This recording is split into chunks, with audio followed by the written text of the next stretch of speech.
Immigration agents have arrested over 100 refugees with no criminal record in Minnesota and flew them to detention centers in Texas for, quote, interviews, close quote.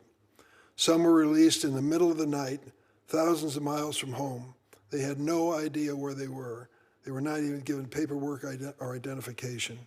These individuals had immigrated the right way to the United States. Many waited for years in refugee camps overseas. They underwent extensive vetting by the Department of Homeland Security and other federal agencies. They arrived on flights coordinated by the U.S. government. It is wrong to treat these refugees like they're fraudsters.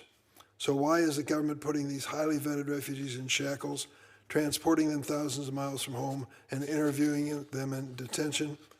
We only have to look to the president's own words. He has repeatedly made bigoted and racist attacks on Somali immigrants, calling them, quote, garbage, close quote.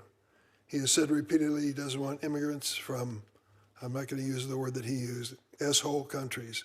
How do I know he said that? I was sitting in the Oval Office with him when he said it.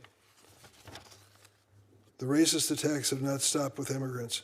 Just last week, Trump posted a disgusting racist image of former President Barack Obama and his wife, Michelle. They are my personal friends. Barack was my colleague. I was the first senator to endorse him for president.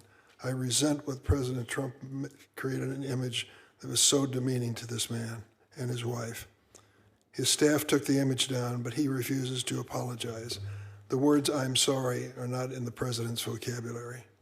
This racism should have no place in our society or in our immigration system, and it should have no place in this committee. Let's be clear.